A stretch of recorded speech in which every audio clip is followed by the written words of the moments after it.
Tickets clasped tight in our gloved hands, and last the murky yellow cars of Chicago, Milwaukee, and St. Paul Railroad, looking cheerful as Christmas itself on the tracks beside the gate. When we pulled out into the winter night and the real snow, our snow, began to stretch out beside us and twinkle against the windows, and the dim lights of small Wisconsin stations moved by, a sharp, wild brace came suddenly into the air. We drew in deep breaths of it as we walked back from dinner through the cold vestibules, unutterably aware of our identity with this country for one strange hour before we melted indistinguishably into it. That's my Middle West, not the wheat or the prairies or the lost Swede towns, but the thrilling returning trains of my youth, and the street lamps and sleigh bells in the frosty dark, and the shadows of holly wreaths thrown by lighted windows on the snow. I am part of that, a little solemn with the feel of those long winters, a little complacent from growing up in the Caraway house in a city whose dwellings are still called through decades by a family's name. I see now that this has been a story of the West after all. Tom and Gatsby, Daisy and Jordan and I were all Westerners, and perhaps we possessed some deficiency in common which made us subtly unadaptable to Eastern life. Even when the East excited me the most, even when I was most keenly aware of its superiority to the board, sprawling, swollen towns beyond the Ohio, with their interminable inquisitions which spared only the children and the very old, even then it had always, for me, a quality of distortion. West Egg especially still figures in my more fantastic dreams. I see it as a night scene by El Greco, 100 houses at once conventional and grotesque, crouching under a sullen, overhanging sky and a lustreless moon. In the foreground, 4 solemn men in dress suits are walking along the sidewalk with a stretcher on which lies a drunken woman in a white evening dress. Her hand, which dangles over the side, sparkles cold with jewels. Gravely the men turn into a house. The wrong house, but no one knows the woman's name and no one cares. After Gatsby's death, the East was haunted for me like that, distorted beyond my eyes' power of correction. So when the blue smoke of brittle leaves was in the air and the wind blew the wet laundry stiff on the line, I decided to come back home. There was one thing to be done before I left, an awkward, unpleasant thing that perhaps had never better been let alone. But I wanted to leave things in order and not just trust that obliging and indifferent sea to swap my refuse away. I saw Jordan Baker and talked over and around what had happened to us together and what had happened afterward to me, and she lay perfectly still, listening in a big chair. She was dressed to play golf, and I remember thinking she looked like a good illustration, her chin raised a little jauntily, her hair the color of an autumn leaf, her face the same browned tint as the fingerless glove on her knee. When I had finished, she told me without comment that she was engaged to another man.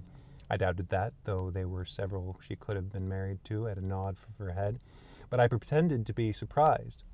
For just a minute I wondered if I wasn't making a mistake. Then I thought it all over again quickly, and she got up to say goodbye. "Nevertheless, you did throw me over," said Jordan suddenly. "You threw me over on the telephone. I don't give a damn about you now, but it was a new experience for me, and I felt a little dizzy for a while." We shook hands. "Oh, and do you remember," she added, "a conversation that we had once about driving a car?" "Why, not exactly." "You said a bad driver was only safe until she met another bad driver." "Well, I met another bad driver, didn't I? I mean, it was careless of me to make such a wrong guess. I thought you were rather an honest, straightforward person. I thought it was your secret pride." "I'm 30, I said. "I'm 5 years too old to lie to myself and call it honor." She didn't answer. Angry and half in love with her and tremendously sorry, I turned away. One October, late in the afternoon, I saw Tom Buchanan. He was walking ahead of me along the Fifth Avenue in his alert, aggressive way, his hands out a little from his body as if to fight off interference, his head moving sharply here and there, adapting itself to his restless eyes. Just as I slowed up to avoid overtaking him, he stopped and began frowning into the windows of a jewelry store. Suddenly he saw me and walked back, holding out his hand. "What's the matter, Nick? Do you object to shaking hands with me?" "Yes, you know what I think of you."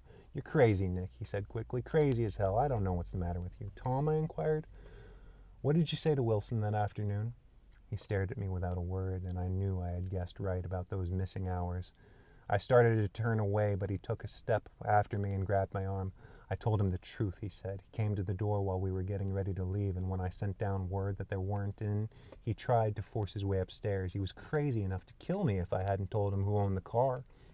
His hand was on a revolver in his pocket every minute he was in my house.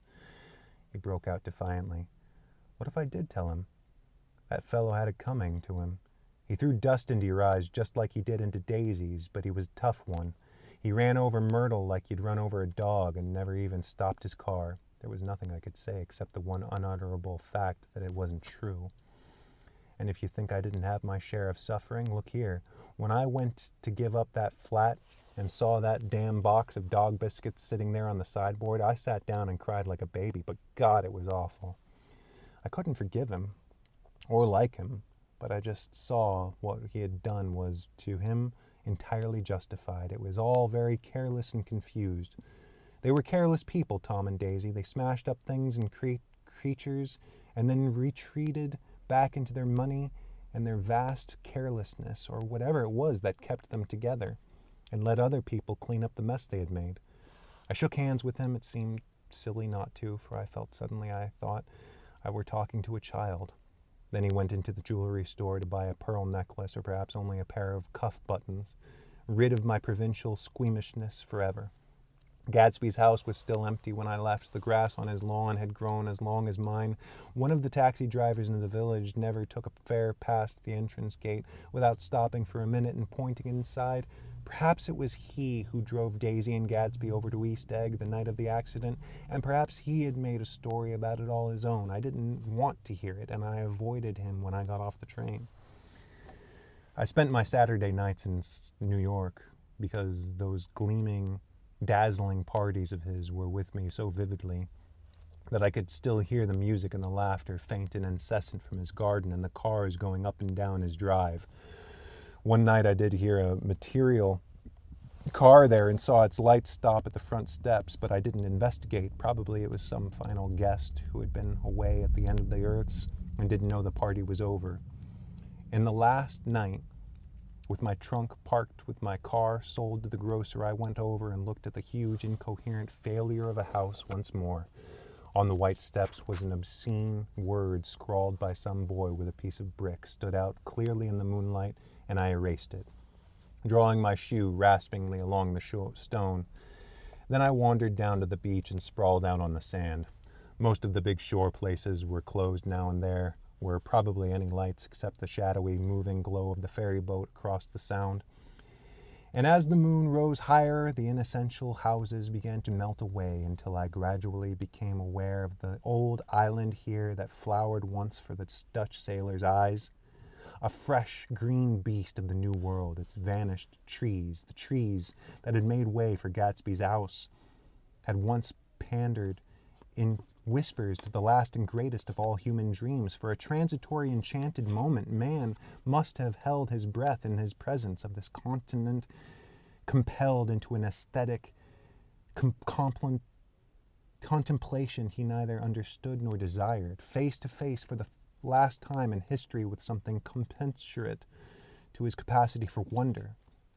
And as I sat there brooding on the old, unknown world, I thought of Gatsby's wonder when he first picked out that long light at the end of the Daisy's dock.